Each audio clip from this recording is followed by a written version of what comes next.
Olá, feliz sábado a você que está me ouvindo e me assistindo, a você, meu querido amigo, querido irmão. Estamos ainda isolados, em quarentena, mas isso não nos impede de estarmos refletindo na palavra de Deus. E durante esse tempo de quarentena, eu tenho pensado em muitos assuntos, e um deles é sobre o nosso senso de missão. Como está o nosso senso de missão? Será que por causa dessa quarentena nós estamos perdendo esse senso de missão? Será que eu penso assim, agora estou limitado, eu não tenho como pregar o evangelho? A tecnologia nos permite pregar o evangelho. Estamos fazendo isso dessa forma. Aliás, você está assistindo esse sermão e estamos utilizando a tecnologia. Então, o coronavírus não pode permitir que paremos de pregar o evangelho, com toda a segurança, com todo o cuidado, mas devemos fazer jus do que temos nas mãos, da tecnologia, e não deixarmos de pregar o evangelho. Falando sobre esse senso de missão, Jesus tinha um senso de missão elevado, ele conhecia literalmente qual era o seu objetivo, o que ele deveria fazer. Isso bem cedo já tinha esse senso de missão. Me lembro num episódio em que Jesus, menino Jesus, Lucas capítulo 2, o verso 43 em diante, o menino Jesus está ali voltando com seus pais, melhor dizendo, os seus pais estão voltando para casa depois de um período de festas e eles se dão conta que Jesus não está com eles. Olha que preocupação.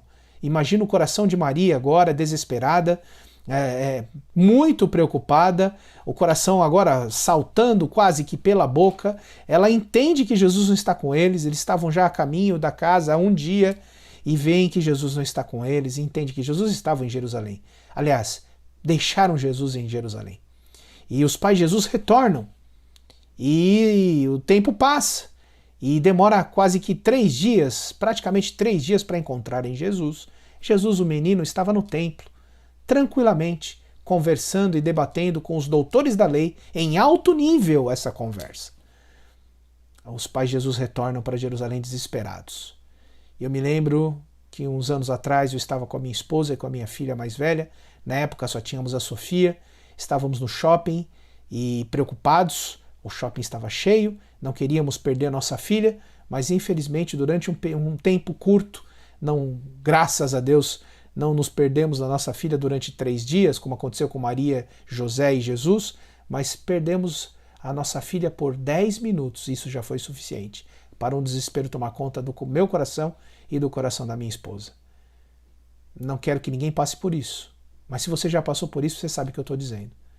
10 minutos foram os piores 10 minutos da minha vida. A Sofia se perdeu, e nós ficamos ali desesperados, correndo atrás de um lado para o outro, pedindo ajuda.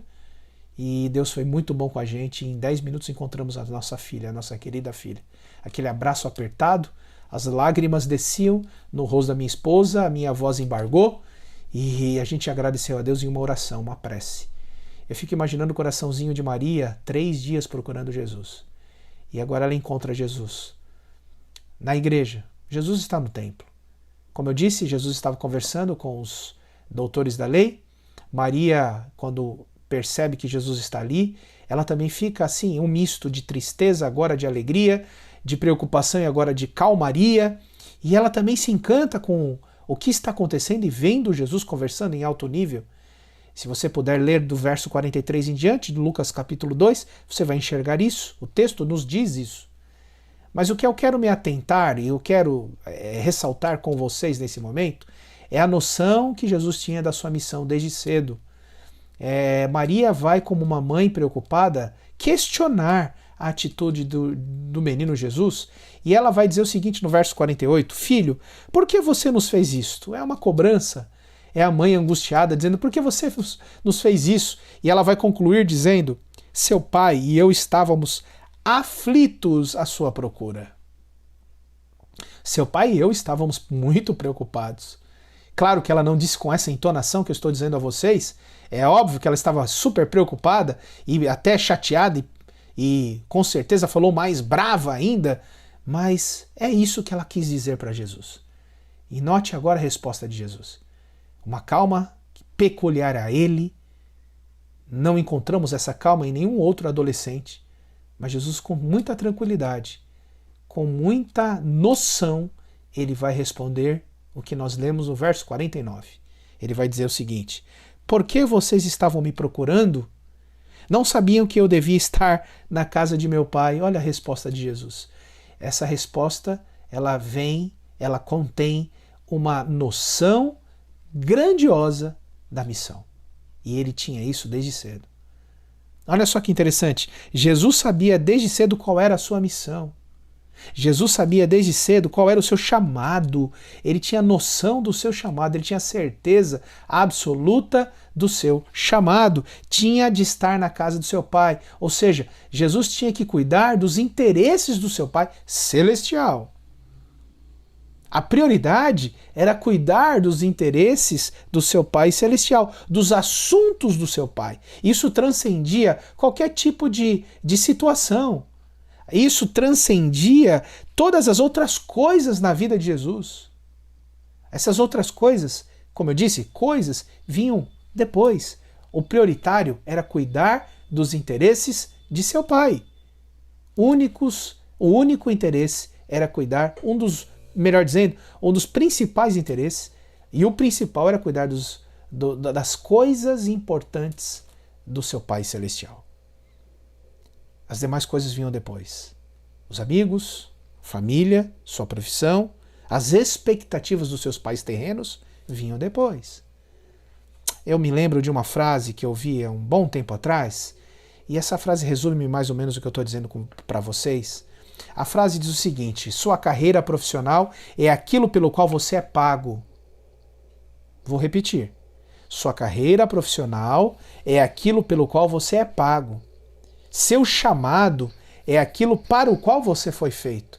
Você foi feito para também pregar o Evangelho.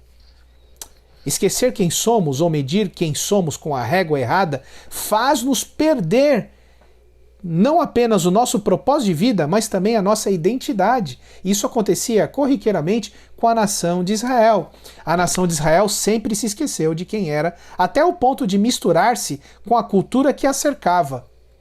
E como seguidores de Cristo, podemos nos transformar facilmente naquilo que eu chamo de camaleões cristãos. O que é ser camaleões cristãos? Misturamos-nos com uma cultura qualquer da qual fazemos parte, e isso camufla quem realmente somos. Isso pode ser ou pode trazer uma grande dor de cabeça. A gente acaba abraçando a cultura vigente, deixando que a cultura vigente dite o que nós devemos fazer, vai dizer, a cultura vigente vai dizer pra gente o que é certo e o que é errado, e isso é preocupante. Isso é muito preocupante. E a gente acaba deixando de lado. Ao invés de cuidar dos interesses do Pai Celestial, começamos a dar mais vazão e nos preocuparmos mais com os interesses terrenos e corriqueiros da nossa vida. Como pai, você vai se preocupar com toda certeza em cuidar da sua família, dos seus filhos?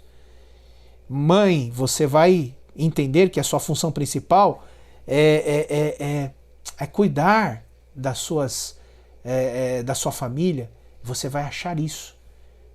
Mas você precisa entender, pai e mãe, que precisam cuidar também, em primeiro lugar, das coisas celestiais. E as demais situações serão acrescentadas por Deus. Um pastor chamado Oswald Chambers disse certa feita: quando você teme a Deus, não teme mais nada, mas se você não temer a Deus, você vai ter medo de tudo, e isso vai trazer grandes dissabores para a sua vida. Precisamos cuidar dos interesses do nosso Deus. Precisamos cuidar dos interesses de Jesus. E Jesus, ele nos lembra constantemente, como fazia assim também com seus discípulos, que existe outro mundo à nossa espera. Ele lembrava os seus discípulos constantemente. O mundo em que vivemos é o campo da nossa missão, não o nosso lar permanente.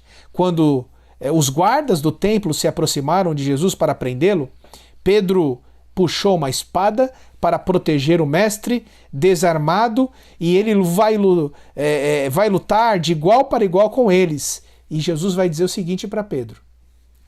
Está em Mateus capítulo 26, os versos 52 e 53. Guarde essa espada. Estou lendo numa versão mais moderna. Guarde essa espada, disse Jesus, pois todos os que empunham a espada, pela espada morrerão. Ou você acha que eu não posso pedir a meu Pai, e ele não colocaria imediatamente à minha disposição mais de 12 legiões de anjos? Posteriormente, Pilatos perguntou a Jesus por que ele não se defendeu conforme se fazia na época, quando alguém era falsamente acusado. Jesus, então, alerta, e não só Pilatos, mas nos alerta mais uma vez com sua resposta. Agora estou lendo João capítulo 18, verso 36, e Jesus responde o seguinte: o meu reino não é deste mundo. Se fosse, os meus servos lutariam para impedir que os judeus me prendessem. Interessante a resposta de Jesus para Pilatos. Isso me faz refletir o seguinte: no final, a igreja não será definida pelas coisas das quais nos separamos, mas por aquilo pelo qual entregamos a nossa vida. Jesus deu a vida para salvar os perdidos e levá-los para a eternidade. Quando eu me apresentar diante do trono de Deus, ele não me perguntará: quantos amigos, Anselmo, você tinha no Facebook? Quantas pessoas acessaram as suas redes sociais? Não será essa a pergunta que Jesus me fará. A pergunta que ele fará vai ser essa: quantas pessoas você influenciou para o bem? Quantas pessoas você trouxe para o reino de Deus? Quantas pessoas você trouxe consigo? Com toda certeza, essa será a pergunta que Jesus vai nos fazer. Um dos aspectos mais importantes da nossa vida após a conversão ao cristianismo é o tipo de influência que exercemos nas outras pessoas. Mas eu volto a dizer, se nós estamos chafurdados ou envolvidos completamente com a cultura vigente, como nós vamos poder, então, apresentar Jesus para essas pessoas? É triste, mas eu preciso dizer que ao invés de seguirmos a ordem de Jesus, estamos fazendo totalmente diferente. Será que não? Olha qual é a ordem de Jesus para nos apresentarmos a esse mundo. Jesus vai dizer o seguinte, quero que você acompanhe comigo, Mateus capítulo 5, os versos 13 em diante. Vamos ler do 13 em diante. Mateus capítulo 5, verso 13 em diante. Eu chamo isso de única estratégia que funciona no mundo real. A única estratégia que funciona no mundo real. O texto vai dizer o seguinte: vós sois o sal da terra. Ora, se o sal vier a ser insípido, como lhes restaurar o sabor? Para nada mais presta senão para ser lançado fora, ser pisado pelos homens. Olha o que Jesus vai dizer na sequência. Vós sois a luz do mundo. Não se pode esconder a cidade edificada sobre um monte, nem se acende uma candeia para colocá-la debaixo do alqueire, mas no velador, e alumia a todos os que se encontram na casa. Assim brilhe também a vossa luz diante dos homens, para que vejam as vossas boas obras e glorifiquem ao vosso Pai que estás nos céus. Vou dizer de novo, vós, a segunda parte do texto, vós sois a luz do mundo. Não se pode esconder a cidade edificada sobre um monte, nem se acende uma candeia para colocá-la debaixo do alqueire, mas no velador, e alumia a todos os que se encontram na casa. Assim brilhe também a vossa luz diante dos homens, para que vejam as vossas boas obras e glorifiquem ao vosso Pai que estás nos céus. Sabem, queridos amigos, meus queridos irmãos que estão me ouvindo, o que tem acontecido atualmente? Duas coisas. A primeira delas é que pode ser que você esteja tão envolvido com a cultura vigente que você não consegue ser mais a luz do mundo, nem o sal da terra. Ou o que pode ter acontecido? Com medo da cultura vigente, você acaba criando uma subcultura. O que é uma subcultura? É um grupo minoritário que, ao tentar se defender da cultura vigente, cria meios e métodos próprios para não se envolver com essa cultura vigente. Será que você ou eu não estamos vivendo numa subcultura? Olha só o que nós temos de antemão, como igreja. Nós temos o nosso estilo alimentar, nós temos o nosso estilo musical, e assim sendo nós vamos nos afastando e nos afastando a tal ponto que nós vivemos nessa bolha chamada subcultura. Mas você pode agora, ao ouvir minha mensagem, perguntar, mas pastor, agora eu estou confuso demais.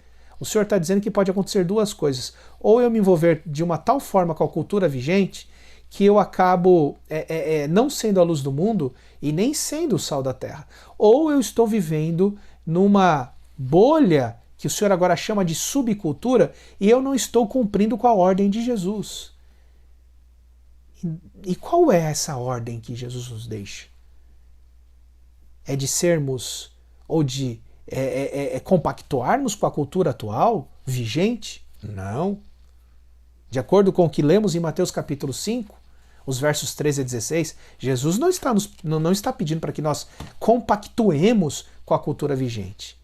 E nem pelo contrário, Jesus também não está nos autorizando a sermos uma subcultura, criarmos uma redoma de proteção e vivermos ali nesse mundinho fechado só com aqueles que fazem parte do nosso convívio religioso e espiritual. Também não é isso que Jesus está pedindo.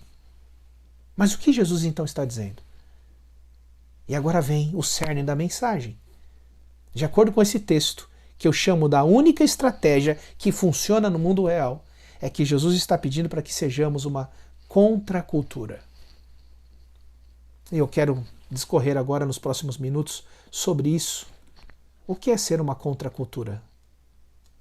Na realidade, a sociedade atual está cheia de tendências assustadoras. Imagino que você vá concordar comigo.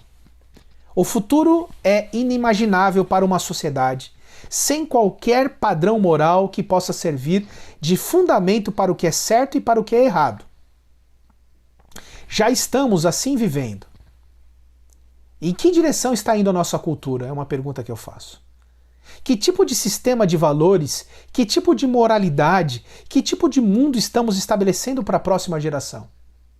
É cada vez mais comum que pontos de vista bíblicos sobre questões sociais sejam rotulados de ofensivos. E você percebe essa briga que nós estamos enfrentando, e não é de hoje, com esse tipo de pensamento. É cada vez mais comum que pontos de vista bíblicos sobre questões sociais sejam rotulados de ofensivos. Para o número cada vez maior de pessoas, por exemplo, muitas coisas que a Bíblia apresenta como certa não são certos. Se tornam até ofensivos. E sabe o que é mais ofensivo ainda? E eu chego a essa conclusão. E precisamos reconhecer que é esse o ponto crucial. O mais ofensivo de tudo é o próprio Evangelho para essas pessoas. Pastor, você pode me perguntar? Sim. O Evangelho em si é uma ofensa para a cultura vigente poderosíssima. Eu quero me explicar. O Evangelho é a força vital do cristianismo e proporciona o fundamento para confrontar a cultura vigente. Pois quando cremos de verdade no Evangelho, começamos a perceber que ele não só constrange o cristão a confrontar as questões sociais à sua volta, mas também cria de fato uma confrontação com a cultura ao seu redor e dentro de nós. Vou explicar melhor. A ofensa do Evangelho começa já com as primeiras palavras da Bíblia. Lá em Gênesis, no capítulo 1, quero ler com vocês, já no primeiro verso do livro de Gênesis. Gênesis capítulo 1, o verso 1, você já vai enxergar como que o Evangelho se torna já, de alguma forma, uma ofensa. Uma ofensa para a cultura atual. Olha o que diz o texto bíblico. No princípio criou Deus os céus e a terra. No princípio criou Deus os céus e a terra. A afronta inicial do Evangelho é que há um Deus com o qual, por meio do qual e para o qual todas as coisas começaram. Diga a qualquer indivíduo de hoje que existe um Deus que sustenta, que existe um Deus que possui, que define, que existe um Deus que governa e que um dia ele o julgará, e esse indivíduo ficará contrariado e ofendido. Agora eu vou ler Gênesis capítulo 2, versos 16 e 17. E o texto diz assim: E o Senhor Deus ordenou ao homem: coma livremente de qualquer árvore do jardim, mas não coma da árvore do conhecimento do bem e do mal, porque no dia em que dela comer, certamente você morrerá. Deus tem autoridade para definir o certo e o errado, o bem e o mal, fundamentado em seu caráter puro e santo, é o que diz a Bíblia. Outro texto, em continuação a este, agora Gênesis capítulo 3, versos de 1 a 5, diz assim: Ora, a serpente era o mais astuto de todos os animais selvagens que o Senhor Deus tinha feito. E ela perguntou à mulher: Foi isto mesmo que Deus disse? Não comam de nenhum fruto das árvores do jardim? Respondeu a mulher à serpente: Podemos comer do fruto das árvores do jardim, mas Deus disse: Não comam do fruto da árvore que está no meio do jardim, nem toquem nele, do contrário vocês morrerão. Disse a serpente à mulher: Certamente não morrerão. Deus sabe que no dia em que dele comerem, seus olhos se abrirão e vocês, como Deus, serão conhecedores do bem e do mal. Gênesis 3, versos de 1 a 5. Você percebeu a inversão de papéis aqui nesse texto? Tudo começa quando a ordem de Deus é reduzida a questionamentos sobre ele. Deus é santo mesmo? Ele sabe realmente o que é certo? Deus de verdade sabe o que é melhor para mim? Em meio a esses questionamentos, o homem e a mulher sutilmente se colocam não como aqueles que devem ser julgados por Deus, mas sim como aqueles que o julgam. A tentação do jardim era rebelar-se contra a autoridade de Deus e, nesse processo, fazer dos seres humanos juízes da moralidade. Quando compreendemos esse primeiro pecado, percebemos que o relativismo moral do século não é nenhuma novidade. E eu quero usar esse termo, o relativismo. Para essas pessoas da cultura vigente, eles vão usar a questão do relativismo. Ah, mas tudo é relativo. Mas quando compreendemos esse primeiro pecado, baseados nos textos que acabamos de ler, no livro de Gênesis, quando compreendemos esse primeiro pecado, percebemos que o relativismo moral do século não é nenhuma novidade. Quando tentamos usurpar o lugar de Deus, ou mesmo eliminá-lo do cenário, perdemos a objetividade para determinar o bem e o mal, o certo e o errado, o que é moral e o que é imoral. Aquilo que uma cultura disser que é certo, para alguns, será certo, e o que ela disser ser errado, assim será. É o que as pessoas apregoam na cultura atual. Essa é exatamente a visão de mundo que predomina na cultura atual e que está tomando conta também da nossa vida, de algum modo, se a gente assim pode dizer. A ideia é essa, na cultura atual. O certo e o errado são determinados pelos desdobramentos sociais à nossa volta. E aí nós começamos a enxergar como Satanás tem atuado. Essa forma de Satanás se utilizar com esses argumentos tem tomado conta da cultura atual. Eu quero apresentar melhor dizendo isso para vocês, usando aquilo que acabamos de ler de Jesus em Mateus capítulo 5, versos 13 a 16. Jesus pede para que nós sejamos o sal da terra. E Jesus pede para que sejamos a luz do mundo.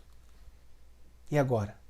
Como podemos então ser o sal da terra e a luz do mundo em meio a essa cultura atual?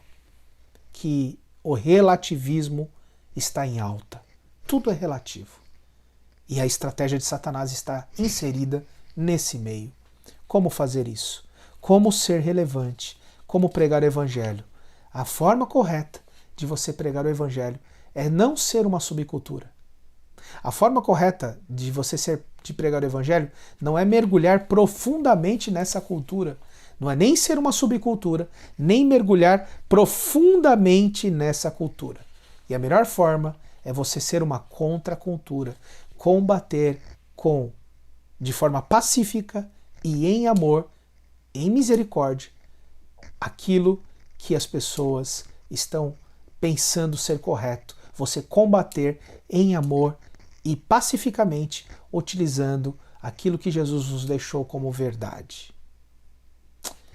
Dr. Martyn Lloyd-Jones, pastor de 2 séculos atrás, vai dizer o seguinte: a glória do Evangelho, é interessante que ele disse isso há muitos anos atrás, e ainda é um método extremamente eficaz. Ele vai dizer o seguinte: a glória do Evangelho é que quando a igreja é absolutamente diferente do mundo, ela invariavelmente o atrai para si. E é aí então que o mundo é submetido a ouvi-la, embora ele possa odiá-la no início. O que ele está querendo dizer aqui? Que quando a igreja é diferente do mundo, a igreja invariavelmente atrai o mundo para si. Ou melhor dizendo, chama a atenção do mundo. É aí então que o mundo é submetido a ouvir o que a igreja tem para dizer. Embora o mundo, possa odiar a igreja no início, mas logo vai entender o que a igreja está querendo dizer. Se a nossa mensagem é uma mensagem espalhada, melhor dizendo, espelhada na mensagem do mundo, o mundo bocejará e prosseguirá o seu caminho dizendo: o que há de novo nisso? Eu já ouvi tudo isso desde que nasci, mas se a vida cristã, a motivação e as respostas forem diferentes, o mundo não resistirá, porém se endireitará e prestará atenção, pensando da seguinte forma. E assim surgem os questionamentos na mente do mundo, dessas pessoas que estão vivendo essa cultura vigente. E elas serão, melhor dizendo, instigadas e fustigadas a pensar assim. Por que essas pessoas vivem no mesmo lugar que eu vivo, mas têm poder para viver um tipo de vida diferente e mais feliz? Outro questionamento que o mundo vai fazer: por que eu não posso adquirir esse hábito que eles estão vivendo? Por que o amor deles é tão profundo e duradouro e o nosso é tão superficial e inconstante? Por que o casamento deles dura mais do que o nosso? Você entende? Como é que essas pessoas conseguem perdoar e não guardar rancor, sendo que eu não consigo superar um erro, ou eu não consigo superar uma situação em que uma pessoa me magoa e eu não consigo, melhor dizendo, perdoar essa pessoa? Como eles perdoam e eu não consigo perdoar? E assim vai. Você entendeu a mensagem? A diferença é que faz a diferença. Este mundo é impactado quando a igreja é diferente do mundo e apresenta a fórmula correta, sendo sal da terra, como Jesus disse, e luz do mundo. Sendo sal da terra e luz do mundo. Quero terminar e quero dizer que quando a igreja se torna uma contracultura e fazendo isso, o faz em amor, de forma pacífica e misericordiosa, as coisas começam a acontecer positivamente. O triste é que a sociedade, como um todo, tem rejeitado os valores bíblicos que são necessários para a recuperação e para a preservação da família. A igreja, então, mediante a isso, deve ser uma contracultura. E a igreja, então, precisa também voltar à verdadeira tarefa para a qual fomos chamados. E aqui eu quero ir para o final. Evangelizar os perdidos. Nós somos chamados. Como eu disse no início da mensagem, Jesus tinha noção da sua missão, tinha noção do seu chamado. Não abdicou o seu chamado, não abandonou o seu chamado. E a igreja precisa voltar à verdadeira tarefa para a qual fomos chamados, que é evangelizar os perdidos. Somente quando multidões de indivíduos em nossa sociedade se voltarem para Cristo é que a mesma experimentará qualquer transformação significativa. Daí a importância da igreja, mediante a cultura vigente, ser uma contracultura, e eu ressalto, em amor, pacificamente e de forma misericordiosa, como o nosso Salvador nos ensinou no Sermão do Monte. E como nós podemos fazer isso? De que maneira? Eu quero apresentar aqui, citar aqui 3 importantes características que estão sendo deixadas para trás pelas igrejas e que precisam ser praticadas e propagadas com muito, mas muito poder. Quero deixar agora aqui 3 características importantes para sermos o sal da terra e para sermos também a luz do mundo.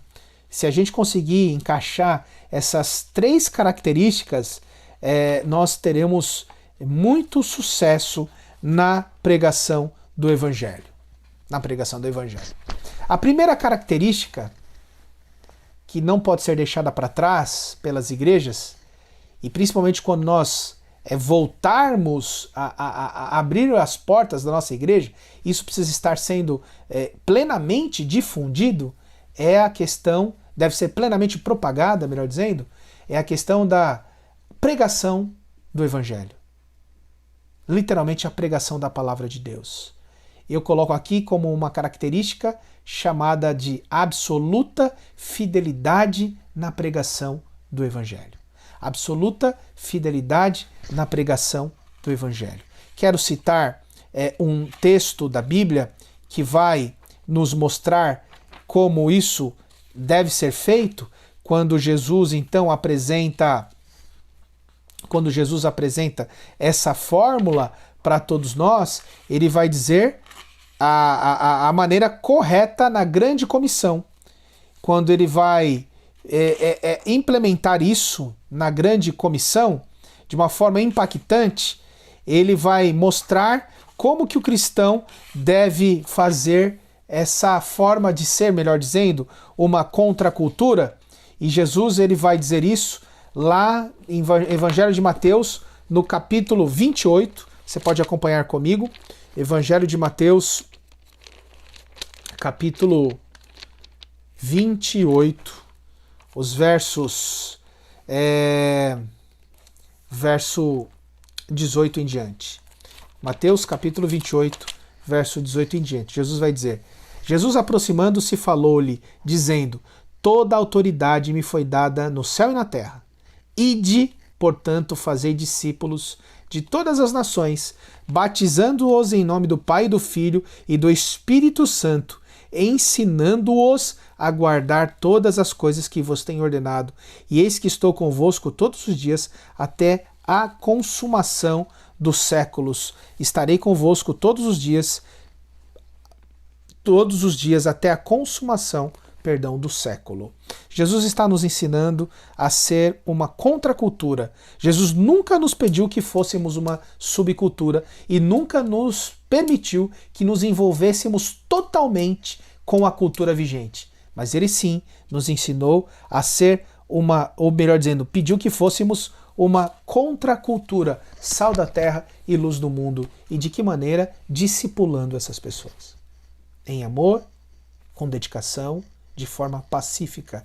Por isso que eu digo que uma das características importantes que está sendo deixada para trás pelas igrejas e que precisam ser praticadas e propagadas com poder é a absoluta fidelidade na pregação do Evangelho. Em uma guinada assustadora, a pregação da cruz é considerada hoje loucura, não apenas para o mundo, mas também para as igrejas contemporâneas, disse um pastor norte-americano chamado Steven Lawson. Ele disse isso. Parece que a pregação da cruz está sendo considerada hoje como loucura, não apenas para o mundo, mas também para as igrejas contemporâneas. Agir com convicção e compaixão evidentemente exigirá coragem. Na cultura contemporânea, o preço da convicção bíblica é cada vez mais alto, dia após dia, e não estamos muito longe de participar de forma mais séria dos sofrimentos de Cristo. Não há dúvidas de que essa é a razão pela qual um número sempre maior de cristãos hoje se distancia do Evangelho. O medo é uma força poderosa e faz com que mais e mais igrejas atualmente se acomodem e se adaptem em vez de enfrentar a cultura que as rodeia. As palavras do teólogo falecido na década de 80, pastor e filósofo Francis Schaeffer, ele vai dizer o seguinte, está bem apropriado a esse contexto, ele vai dizer o seguinte: precisamos de uma geração jovem e de pessoas dispostas a levar adiante uma confrontação amorosa. E aqui ele resume de uma forma maravilhosa o que nós estamos dizendo, baseados no que Jesus nos ensinou de sermos o sal da terra e a luz do mundo e sermos uma contracultura. Aqui o pastor Francis Schaeffer vai dizer que nós devemos confrontar amorosamente a cultura vigente. Precisamos de uma geração jovem e de pessoas dispostas a levar adiante uma confrontação amorosa, mas real, em oposição à mentalidade de constante acomodação às formas atuais do espírito do mundo que nos rodeiam, em oposição à maneira pela qual parte significativa da igreja desenvolveu a mentalidade automática de se acomodar a cada passo. O que ele está dizendo? Precisamos confrontar em amor essa cultura. Porque hoje parece que a igreja se acomodou. Parece que a igreja se acomodou, disse ele. Este não é um desafio feito pelo pastor Schaeffer algumas décadas atrás, porque ele morreu em 1984. Pelo contrário, isso foi feito por Cristo há mais de 2000 anos atrás. Quando nós lemos que precisamos fazer, ou melhor dizendo, precisamos ser o sal da terra e a luz do mundo, e mais ainda, Mateus capítulo 10, versos 28 em diante, Jesus vai nos dizer: não tenham medo dos que matam o corpo, mas não podem matar a alma. Antes tenham medo daquele que pode destruir tanto a alma como o corpo no inferno. Quem, pois, me confessar diante dos homens, eu também o confessarei diante do meu Pai, que está nos céus. Mas aquele que me negar diante dos homens, eu também o negarei diante do meu Pai, que está nos céus. Quem acha a sua vida a perderá, e quem perde a sua vida, por minha causa, a encontrará. Mateus 10, eu li os versos 28, depois eu pulei para o verso 32 e 33, e por último eu li o verso 39. Segunda característica: o perigo de negligenciar o princípio vital sobre a justiça de Deus. Isso pode acontecer. Nós estamos deixando de crer na justiça de Deus. Precisamos entender que o nosso Deus é justo, que o nosso Deus é um Deus que não podemos zombá-lo, é um Deus poderoso e devemos, melhor dizendo, levá-lo a sério. Nós precisamos levar a sério a justiça de Deus. E por último, e não menos importante, para sermos uma contracultura, precisamos permitir que a casa de Deus demonstre o propósito bíblico da sua existência. Eu sei que você, meu irmão, meu querido amigo, está com saudades da casa de Deus, mas precisamos permitir e demonstrar que a casa de Deus tem um propósito bíblico para a sua existência. E precisamos exaltar esse propósito bíblico da existência da igreja, sendo uma contracultura. Eu encerro com esses pensamentos em relação à casa de Deus como um propósito bíblico da sua própria existência. A igreja é uma casa de oração, não um comércio. É um lugar de adoração, não de entretenimento. Jesus é o nosso Salvador, aquele a quem adoramos, e não uma marca a ser comercializada. O corpo de Cristo é um santuário de proteção aos vulneráveis. A igreja deve proteger as crianças. A igreja deve proteger as solteiras, as mães solteiras. A igreja precisa proteger os maltratados, os feridos. A igreja precisa proteger os arruinados na vida, os endividados. A casa de Deus deve ser um refúgio aos que precisam de cuidados especiais e não conseguem manter-se em pé. A igreja é um porto de esperança àqueles que sofrem com vício. E quantas pessoas são viciadas em tantas coisas? A igreja precisa dar um suporte para essas pessoas. A todos aqueles que procuram uma razão para continuar vivendo depois, de repente, de um divórcio ou da morte de um ente querido, a igreja pode oferecer a esperança que Deus concede. Essa maravilhosa oportunidade de ministério que se abre diante da igreja está à espera de apenas uma coisa: o despertar do corpo de Cristo. Dito isso de modo simples, o povo de Deus precisa voltar a ter fome e sede de justiça. os ministros de Deus, os pastores, precisam se arrepender da negligência de cumprir o seu chamado, porque a casa de Deus precisa demonstrar o propósito bíblico da sua existência. E assim precisamos apresentar um Cristo vivo, que é a forma pela qual a pessoa precisa viver, que é a solução para todos os problemas da humanidade. Dessa forma nós seremos uma contracultura. Assim seremos a luz do mundo e o sal da terra. Que Deus abençoe a sua vida. Mesmo você isolado aí, confie nesse Deus. Reflita sobre a missão, sobre a importância da missão. E continue pregando o Evangelho. Que Deus nos abençoe. Vamos orar? Ó Deus de amor e de bondade, estamos isolados, estamos ainda vivendo essa pandemia. Não sabemos até quando, Senhor. Pedimos que o Senhor tenha misericórdia de todos nós.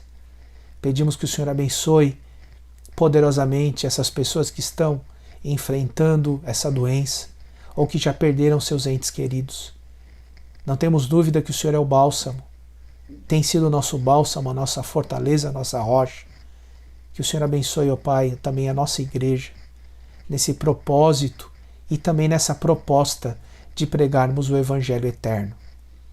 Que sejamos, ó Pai, uma contracultura, que não nos acostumemos com a cultura vigente, que não nos tornemos uma subcultura, protegidos dentro da igreja, isolados do mundo, mas que mesmo assim, vivendo nesse mundo, possamos confrontar em amor essas pessoas, pregando poderosamente a palavra de Deus, apresentando um Deus vivo e justo, e também, Senhor Deus, apresentando o propósito bíblico da existência da igreja. Nós temos as nossas igrejas espalhadas nesta região de São Paulo, que possamos nos tornar uma luz para essas pessoas ao nosso redor. Assim que as portas das nossas igrejas forem reabertas, que possamos agora refletir e viver de acordo com o propósito bíblico para a existência da igreja, Senhor Deus. Esteja com cada amigo, com cada irmão. Oramos em nome de Jesus. Amém, Senhor. Amém.